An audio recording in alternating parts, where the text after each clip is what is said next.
Hey guys, எல்லாருக்கும் வணக்கம். இன்றைக்கி நம்ம ஒரு ஷார்ட் ஃபிலிம் தான் பார்க்க போகிறோம். நமக்கு பேசிக்காகவே தெரிஞ்ச விஷயம் என்னென்னா, நம்ம லைஃப் ஒவ்வொரு ஸ்டேஜ்லேயும் ஒவ்வொரு மாதிரி மாறிக்கிட்டே வரும். கரெக்டு தானே? அந்த மாதிரி மாற்றங்கிறத நம்ம எப்படி நினைப்போம்? அந்த மாற்றத்தை பார்த்து நம்ம பயந்துட்டு வேணாம் எனக்கு இந்த மாற்றம் வேணாம், நான் வீட்டிலே இருந்துக்கிறேன், நான் படிக்க மாட்டேன், இல்லை ஸ்கூல் போக மாட்டேன், காலேஜ் போக மாட்டேன் அப்படி நம்ம இருக்கிறதில்ல. அந்த மாற்றத்தை ஏற்றுக்கிட்டு அதோடு சேர்ந்தே நம்ம அடுத்தடுத்த ஸ்டேஜுக்கு பயணிக்கிறோம். அப்படி பயணிக்கிறோமா, இல்லை அந்த மாற்றத்தை பார்த்து நம்ம பயந்து இல்லை எனக்கு இந்த ஸ்டேஜ் வேணாம், எனக்கு இந்த ஸ்டேஜ் வேணாம் அப்படின்னு சொல்லிட்டு நம்ம பயந்து வீட்டுக்குள்ளே இருந்துடணுமா? அந்த மாற்றத்தை போற்றி பாதுகாக்கிறது தான் நம்ம வேலையா? இல்லை எது கரெக்டுன்னு நம்ம யாருக்குமே சரியாக தெரியாது. ஆனால் நம்ம வாழ்க்கை நம்மளை கூட்டிகிட்டு போகிற அந்த வழியிலேயே போகிறது தான் நம்மளோட ஒவ்வொரு வேலையாக நம்ம நினச்சி ஒவ்வொரு ஸ்டேஜாக நினச்சி நம்ம போய்கிட்ருக்கோம். அந்த மாதிரி தான் இந்த மாற்றத்தை நம்ம ஏற்றுக்கணுமா ஏற்றுக்கக்கூடாதா அப்படின்ற ஒரு மைண்ட் செட்டில் நம்ம ஹீரோயின் ஜெசிகா இருக்கா. அப்படி நம்ம ஜெசிகா இருக்கும்போது ஜெசிகா நம்ம ஃப்ரெண்ட்ஸ் கூட சரி பேசலான்னு சொல்லிட்டு நம்ம எப்பயும் போல் ஃப்ரெண்ட்ஸ் கூட பேசணுன்னா ஏதாவது ஒரு காஃபி ஷாப் அந்த மாதிரி எங்கேயாவது போவோம்ல, அந்த மாதிரி ஒரு காஃபி ஷாப்பில் உட்காந்து அவளோட 2 ஃப்ரெண்ட்ஸும் பேசிக்கிட்டு இருக்காங்க. அவளோட ஃப்ரெண்டு சொல்கிறான், உங்களோட 11th மந்த் ஆனிவர்சரியை தான் பென் மறந்துட்டான். சரி பரவாயில்ல, உனக்கு இந்தோனேஷியன் ஃபுட் பிடிக்கும்னு அவனுக்கு தெரியும்ல, ஏன் அதுக்கு ஏதாவது ஒரு பிளான் பண்ணி உன்னை கூட்டிகிட்டு போய் சாப்பிட வைக்கலாம்ல அப்படின்னு சொல்லி கேட்குறான். கேட்டதுக்கு சரி விடு, அவன் ஏதாவது வேலையாக இருப்பான், ஏன்னா வளர்ந்துட்டோன்னா நமக்கு வேலை இருக்க தான் செய்யும், அதனால் இம்பார்ட்டன்ட் டேட்ஸ் எல்லாம் மறக்கிறது ஒன்றும் தப்பு இல்லைல்ல அப்படின்னு சொல்லி நம்ம ஜெசிகா பென்னுக்காக பேசுகிறான். பட் இன்னொரு ஃப்ரெண்டு சொல்கிறான், அடல்ட்டானா அது மட்டும் இல்லை, வளர்ந்துட்டோன்னா நமக்கு மாற்றங்கிறது கூட ரொம்ப முக்கியம்தான், புரியுதா நான் என்ன சொல்ல வரேன்னு, மாற்றம் உனக்கு தெரியுதில்ல அப்படின்னு சொல்லி இன்னொரு ஃப்ரெண்ட் சொல்கிறான். சொன்னோடனே சரின்னு சொல்லி நம்ம ஜெசிகாவும் யோசிக்கிறா. மாற்றம்னா நீங்கள் என்ன சொல்ல வரீங்க அப்படின்னு சொல்லி நம்ம ஜெசிகா கேட்குறா. கேட்டோடனே ஒரு ரிலேஷன்ஷிப்பில் மாற்றம் வர்றது தப்பில்லை, அது நல்ல மாற்றமா இல்லை நமக்கு கேடு விளைவிக்கிற மாற்றமா அப்படிங்கிறதுல தான் விஷயம் இருக்குது அப்படின்னு சொல்லி இன்னொரு ஃப்ரெண்டு நம்ம ஜெசிகாவை குழப்பி விட்டுறா. சரி நீங்கள் என்ன சொல்ல வரீங்கிறது தெளிவாக சொல்லுங்கள் அப்படின்னு சொல்லவும் இன்னொரு ஃப்ரெண்டு சொல்கிறான், இம்பார்ட்டன்ட் நாளெல்லாம் மறக்கிறது ஒன்றும் பிரச்சனை இல்லை, ஆனால் நம்ம ரொம்ப கம்ஃபர்டபுளாக அவங்கள வச்சுக்கிட்டோம் அப்படின்னா அவங்க அதையே ரொம்ப பெரிய விஷயமாக எடுத்துக்குவாங்க. ஆனால் அந்த கம்ஃபர்டபுளாக நம்ம வச்சுக்கிறதுக்காக அவங்க நம்மளை ரொம்ப சரி இவ தானே அப்படின்னு சொல்லி ரொம்ப லெத்தாஜிக்காக எடுத்துக்கிட்டாங்கன்னா அப்புறம் நம்மளோட ரிலேஷன்ஷிப் ரொம்ப தப்பாக தான் போகும் அப்படின்னு இன்னொரு ஃப்ரெண்ட் சொல்கிறான். அது மட்டும் இல்லாமல் அவளோட ஃப்ரெண்டு சொல்கிறா, மாற்றங்கிறது என்னென்னா 4 விஷயத்துலேருந்து ஸ்டார்ட் ஆகும். முதல்ல ஒரு ரிலேஷன்ஷிப் மாறுதுன்னா ஃபஸ்ட்டு அவங்க ரொம்ப சோம்பேறித்தனமாக இருப்பாங்க. எல்லா வேலையும் ஒருத்தவங்கள செய்ய விட்டு இன்னொருத்தவங்க ரொம்ப சோம்பேறியாக இருப்பாங்க. செகண்ட் விஷயம் என்னென்னா, அவங்க நம்ம முன்னாடி எப்படி இருக்காங்கன்ற வெளித்தோற்றத்தை பற்றி எந்த கவலையும் படமாட்டாங்க. அவங்க பாட்டுக்கு அவங்க இஷ்டத்துக்கு இருப்பாங்க. அவங்களோட க்ளோத்ஸை கூட எடுத்து வைக்க மாட்டாங்க.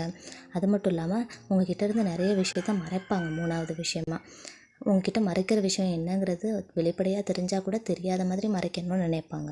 4வது விஷயம் என்னென்னா, நீங்கள் என்ன கேட்டாலும் அவங்க கண்டுக்காமல் ஓகே பாய் குட் நைட் அப்படின்னு சொல்லிட்டு உங்கள்கிட்ட பேசுகிறதையே தவிர்த்துட்ருப்பாங்க. உங்களை ஒரு ப்ரியாரிட்டி லிஸ்ட்லேருந்தே எடுத்துருவாங்க அப்படின்னு சொல்லி ஃப்ரெண்ட்ஸு அட்வைஸ் சொல்லி நம்ம ஜெசிகாவை வீட்டுக்கு அனுப்புகிறாங்க. வீட்டுக்கு அனுப்புனா நம்ம பென்னும் அதே மாதிரி செய்கிறான். அவனோட பேக்கை கூட ஒழுங்காக எடுத்து வைக்காமல் இருக்கான். அப்புறம் என்னென்னா, அவன் பாட்டுக்கு பாம்பை போட்டுட்டு அந்த பிள்ளையை ரொம்ப கஷ்டப்படுத்திட்டு இருக்கான். 3வது ஃபோனில் அவங்க ஃப்ரெண்ட்ஸோட ட்ரிப் போகிறேன்னு சொல்லிட்டு 2 பேரோட ஒரு ட்ரிப் பிளான் பண்ணியிருக்கான். 4வது இவளை ஒரு ப்ரியாரிட்டியும் பண்ணாமல் அப்படியே திரும்பி பாய் குட் நைட்னு சொல்லிட்டு தூங்கிடலாம். இப்படியெல்லாம் நடக்கிறத பார்த்ததும் நம்ம ஜெசிகாவால் தாங்கவே முடியலை. சரி நம்ம தான் ஏதாவது மாற்றத்தை கொண்டு வரணும், நம்ம ரிலேஷன்ஷிப்பில் என்ன நடக்குதுங்கிறத தெரிஞ்சுக்கிற மாற்றமாவது இருக்கணும் அப்படின்னு நினச்சிட்டு நம்ம ஜெசிகா மறுநாள் காலையில் நல்லா குளித்து ட்ரெஸ்லாம் பண்ணிவிட்டு சரி நம்ம ஃபஸ்ட்டு சமைக்கலாம் அப்படின்னு சொல்லிட்டு பென்னை உட்கார வச்சுட்டு நீ அமைதியாயிரு நான் சமைக்கிறேன் அப்படின்னு சொல்லிட்டு அவள் சமைக்க போகிறா. ஃபஸ்ட்டு சாதம் வைக்கிறான். சாதம் வச்சா சுடு தண்ணி கொட்டி அந்த சுடு தண்ணியவே மிதித்து அப்புறம் அதை எடுத்து வைக்க வேண்டியதாக இருக்குது. அதுக்கப்புறம் அதை க்ளீன் பண்ணாமல் அப்படியே சமைக்கும்போது அவள் கையெல்லாம் நறுக்கிக்கிறா. அப்புறம் அதிலே வலிக்கு கீழே விழுந்துடுறா. அப்புறம் அவளை பார்த்துட்டு பென் தான் அவளை கூட்டிகிட்டு போய் உட்கார வைக்கிறான். உட்கார வச்சு ப்ரெட்டு கொடுத்து சாப்பிட வைக்கிறான். என்னாச்சு, ஏன் நீ இப்படிலாம் பண்ணிகிட்ருக்கா அப்படின்னு நம்ம பென் கேட்டோடனே, எனக்கு தெரியுது பென், நம்மளுக்குள்ளே ஏதோ மாறி இருக்குது, அந்த மாற்றம் என்னன்னு எனக்கு சரியாக தெரில, ஆனால் நீயே அதை சொல்லிட்டேன்னா நம்ம ரிலேஷன்ஷிப் பற்றி நம்ம பேசிக்கிறது ரொம்ப நல்லது அப்படின்னு சொல்லி நம்ம ஜெசிகா சொல்கிறான். நீ என்ன சொல்கிறேன்னு எனக்கு புரியலை அப்படின்னு பென் சொல்லிட்டோம். நம்ம ஜெசிகா திருப்பி சொல்கிறான், எனக்கு தெரியும் நீ அந்த பிளான் உன் ஃப்ரெண்ட்ஸ் கூட போகிறதுக்காக போகல, நீ வேறு யார் கூடயோ போகிறதுக்காக அந்த ட்ரிப் பிளான் பண்ணியிருக்கான்னு எனக்கு தெரியும் அப்படின்னு நம்ம ஜெசிகா சொன்னோடனே நம்ம பென் சரி இனிமேல் நான் மறைச்சி ஒன்றும் பிரயோஜனம் இல்லை, நானே சொல்லிடுறேன் அப்படின்னு சொல்லி பென் சொல்ல ஆரம்பிக்கிறான். எனக்கு தெரியும் உனக்கு இந்தோனேஷியன் ஃபுட்னால் பிடிக்கும்னு. அது மட்டும் இல்லாமல் நம்ம 11th மந்த் ஆனிவர்சரியை நான் மறந்துட்டேன்னு எனக்கு தெரியும். அதான் நம்ம 2 பேரும் போகலான்றதுக்காக நான் டிக்கெட் புக் பண்ணியிருக்கேன் அப்படின்னு சொல்லிவிட்டு அந்த டிக்கெட் புக் பண்ண ஃபோன் ஸ்க்ரீன்ஷாட்டை எடுத்து நம்ம ஜெசிகாட்ட காட்டினோடனே நம்ம ஜெசிகாவுக்கு ஒரே அழுக, என்ன பண்ணுறதுனே தெரியல. அப்போ தான் நம்ம ஜெசிகா புரிஞ்சுக்கிறா, எந்த ஒரு உறவாக இருந்தாலும் அது மாறும் தான், ஆனால் அதுக்காக அந்த உறவே நம்மளை விட்டு ஃபுல்லாக போயிடும்ன்ற அர்த்தம் கிடையாது. மாற்றங்கிறது உண்மையிலே முக்கியம்தான். அந்த மாற்றத்தை நம்ம நேரடியாக ஃபேஸ் பண்ணணும். அதில் தான் நம்ம அந்த உறவை எந்த அளவுக்கு பக்குவப்படுத்தி வச்சுருக்கோம் நம்மக்கிட்டேயே அப்படிங்கிறதுல இருக்குது. அது மட்டும் இல்லாமல் எந்த ஒரு உறவாக இருந்தாலும் அது வளரும்போது அந்த உறவோடு சேர்ந்து நாமளும் வளருவோம்.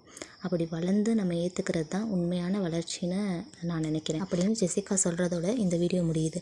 இதிலிருந்து நமக்கு என்ன கற்றுக்குறோம் அப்படின்னா, எந்த ஒரு உறவாக இருந்தாலும் எல்லா விதமான பிரச்சனைகள், கருத்து வேறுபாடுகள் எல்லாமே வரதான் செய்யும்.